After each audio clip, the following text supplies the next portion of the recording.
Hello दोस्तों, आपका अपने YouTube channel study for success 4.0 में स्वागत है। मैं विकास आपका अपने YouTube चैनल पर स्वागत करता हूं दोस्तों।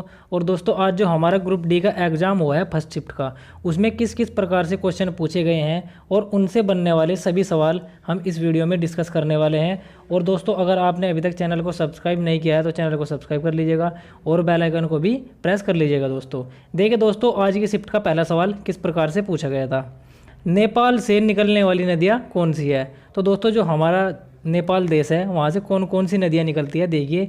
एक तो गंडक, बूढ़ी गंडक, बागमती, कमला और घाघरा, ये जो सभी नदियाँ हैं ये नेपाल से निकलती है दोस्तों। चलिए अगला सवाल देखिए किस प्रकार से पूछा है। क्या होता है जब CuSO4 की क्रिया Fe से की जाती है। तो दोस्तों, जब CuSO4 की क्रिया Fe से की जाती है तो क्या होता है देखिए। CuSO4 प्लस Fe, तो प्रोडक्ट क्या बनेगा FeSO4 प्लस Cu, यानी कि यह है कॉपर, इसको बोलते हैं हम कॉपर। और दोस्तों, अगला सवाल देखिए किस प्रकार से पूछा गया था देखिए। 42वां संविधान संशोधन कब लागू किया गया। तो दोस्तों, जो ये 42वां संविधान संशोधन है ये 1976 में लागू किया गया। और दोस्तों, ये 42वां संविधान संशोधन है, इससे बहुत इंपॉर्टेंट सवाल बनते हैं देखिए। जैसे जो ये 42वां संविधान संशोधन है इसके द्वारा क्या जोड़ा गया, एक तो मूल कर्तव्य जोड़े गए दोस्तों। क्या जोड़े गए, मूल कर्तव्य, आपको ध्यान रखना है। और दोस्तों, जो ये हमारे मूल कर्तव्य है ये कहाँ से लिए गए, ये USSR से लिए गए हैं, आपको ध्यान रखना है। और किस समिति की सिफारिश पर जोड़े गए, ये बहुत इंपॉर्टेंट है, सरदार स्वर्ण सिंह समिति की सिफारिश पर ये जो मूल कर्तव्य हैं ये जोड़े गए दोस्तों। और जो हमारा मूल संविधान है उसमें मूल कर्तव्य की संख्या कितनी है, उसमें जो मूल कर्तव्य है वे कितने हैं, 10 है। और वर्तमान में कितने हैं, 11 है दोस्तों। और दोस्तों, जब ये लागू किए गए उस टाइम पर किसकी सरकार थी, तो आपको ध्यान रख लेना है, उस टाइम पर इंदिरा गांधी की सरकार थी। और आपको एक इम्पोर्टेंट और सवाल ध्यान रखना है, जो ये हमारा 42वां संविधान संशोधन 1976 है, इसी को मिनी संविधान कहा जाता है, एग्ज़ाम में पूछा जा सकता है। चलिए दोस्तों, अगला सवाल देखिए किस प्रकार से पूछा गया था। अगला सवाल जो है वो दोस्तों राज्यसभा से संबंधित पूछा गया था। बच्चों ने ये नहीं बताया कि क्या सवाल था। तो देखिए, जो हमारी राज्यसभा है इससे क्या क्या सवाल बनते हैं। सबसे पहले तो राज्यसभा का गठन किस आर्टिकल के अंतर्गत बताया गया है दोस्तों, ये बताया गया है आर्टिकल 80 के अंतर्गत दोस्तों। और दोस्तों, जो हमारी राज्यसभा है इसे भंग नहीं किया जा सकता, यानी कि ये एक अस्थाई सदन है, इसको क्या बोलते हैं, अस्थाई सदन बोलते हैं। और अस्थाई सदन क्या हो जाएगा, लोकसभा हो जाएगा। और दोस्तों, जो राज्यसभा के सदस्य हैं उनका कार्यकाल कितना होता है, आपको ध्यान रखना है, उनका जो कार्यकाल है दोस्तों वो होता है 6 वर्ष। और दोस्तों, जो राज्यसभा की सीटों का बंटवारा है वो किस अनुसूची में बताया गया है, वो बताया गया दोस्तों अनुसूची 4 में। आपको ध्यान रखना है किस अनुसूची में बताया गया है, अनुसूची 4 में बताया गया है दोस्तों। और सबसे अधिक राज्यसभा सीट किस राज्य की है, आपको ये भी ध्यान रखना है। जो सबसे अधिक राज्यसभा सीट है वो यूपी की है, और कितनी है, 31 हैं।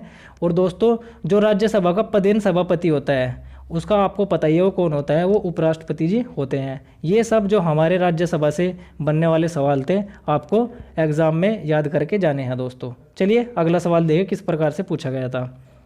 त्रिपिटक किस धर्म से संबंधित है। तो दोस्तों, ये त्रिपिटक है ये बौद्ध धर्म से संबंधित है। अब बात कर ले बौद्ध धर्म से बनने वाले सभी सवालों की।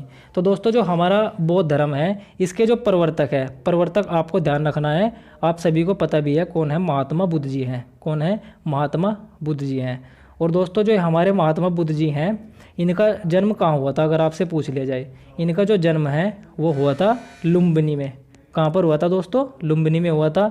और जो इनकी मृत्यु है, मृत्यु आपको याद रख लेना है कहाँ पर हुई थी, कुशीनगर में हुई थी। और दोस्तों, जो इन्होंने अपना प्रथम उपदेश है कहाँ पर दिया था, प्रथम उपदेश बहुत बार एग्जाम में पूछा गया है, प्रथम उपदेश दिया था दोस्तों इन्होंने सारनाथ में। और आपको इम्पोर्टेंट ध्यान रखना है किस भाषा में दिया था, पाली भाषा में इन्होंने अपना पहला उपदेश दिया था। और दोस्तों, इसमें जो है, जो गौतम बुद्ध जी हैं इनको ज्ञान की प्राप्ति कहाँ हुई थी, आपको याद रख लेना है, ज्ञान की प्राप्ति हुई थी इनको बोध गया में। कहाँ पर हुई थी, बोध गया में हुई थी। और दोस्तों, एक बात और ध्यान रख लेनी है, सबसे अधिक उपदेश इन्होंने कहाँ पर दिए थे, सबसे अधिक उपदेश जो है इन्होंने वो दिए थे श्रावस्ती में दोस्तों। आपको ध्यान रखना है, बहुत इंपॉर्टेंट सवाल है दोस्तों। अब बात करें बौद्ध धर्म से बनने वाले और सवाल। यहाँ पर एक शब्द आता है चैत्य। चैत्य शब्द किसे कहा जाता है, तो आपको ध्यान रखना है बौद्ध धर्म में चैत्य शब्द पूजा स्थल से संबंधित है दोस्तों। और दोस्तों एक शब्द आता है विहार। क्या आता है दोस्तों, विहार। विहार जो शब्द है ये आराम गृह से संबंधित है। तो दोस्तों ये सब हमारे बौद्ध धर्म और गौतम बुद्ध जी से बनने वाले सभी सवाल थे। उम्मीद करूंगा आपको सभी समझ में आ गए होंगे दोस्तों। चलिए अगला सवाल देखिए किस प्रकार से पूछा गया था। बाएं से दाएं जाने पर आवर्त सारणी में परमाणु भार पर क्या प्रभाव पड़ता है। तो दोस्तों अगर हम आवर्त सारणी में बाएं से दाएं चलते हैं तो जो हमारा परमाणु भार है दोस्तों वो क्या होता है, बढ़ता है। आपको ध्यान रखना है। चलिए दोस्तों अगला सवाल देखिए किस प्रकार से पूछा गया था। आवर्त सारणी में प्राकृतिक रूप से पाए जाने वाले तत्व कितने हैं, यानी कि आवर्त सारणी में प्राकृतिक रूप से कितने तत्व पाए जाते हैं, आपको ये बताना है। ये एग्जाम में पूछा गया था। तो दोस्तों कितने तत्व पाए जाते हैं, ये पाए जाते हैं 94। अगर आपसे पूछ लिया जाए टोटल तत्व कितने हैं, टोटल तत्व कितने हैं आवर्त सारणी में, तो आपको ध्यान रखना है 118 टोटल तत्व हमारे आवर्त सारणी में स्थित है दोस्तों। तो दोस्तों अगर आपको वीडियो अच्छी लग रही हो तो वीडियो को लाइक कर देना। चलिए दोस्तों अगला सवाल।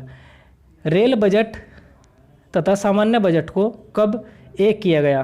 तो दोस्तों जो हमारा रेल बजट है और सामान्य बजट है इसको कब एक किया गया, आपको ध्यान रख लेना है 2017 में इसको एक किया गया दोस्तों।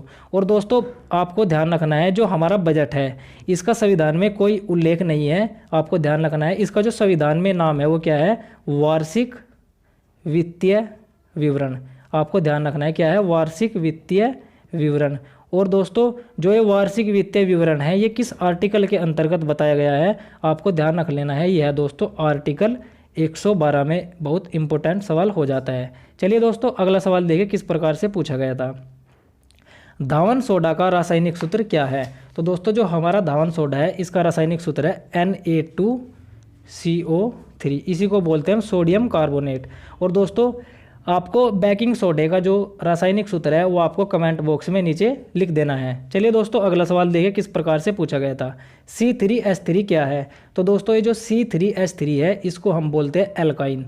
इसका बिल्कुल एकदम सही जवाब हो जाएगा दोस्तों। चलिए दोस्तों अगला सवाल देखिए किस प्रकार से पूछा गया था। हिंदी को राजभाषा का दर्जा कब दिया गया। तो दोस्तों जो हमारी हिंदी है इसको राजभाषा का दर्जा कब दिया गया, 14 सितंबर 1949 को दिया गया। इसीलिए हम 14 सितंबर को क्या मनाते हैं, राष्ट्रीय हिंदी दिवस मनाते हैं। आपको ध्यान रखना है। आपसे पूछा जा सकता है कि राष्ट्रीय हिंदी दिवस कब मनाया जाता है, तो आपका राइट जवाब हो जाएगा दोस्तों 14 सितंबर। तो दोस्तों ये कुछ सवाल थे जो कि आज की शिफ्ट में पूछे गए थे। अगर दोस्तों आपको वीडियो अच्छी लगी हो और आपको क्या करना है, चैनल को सब्सक्राइब करना है और बेल आइकन को भी प्रेस कर लेना है दोस्तों। और दोस्तों आपको इस वीडियो को ज़्यादा से ज़्यादा शेयर करना है ताकि इस वीडियो का लाभ सभी को मिल सके। मिलते हैं अब किसी और वीडियो में, तब तक के लिए बाय बाय, जय हिंद दोस्तों।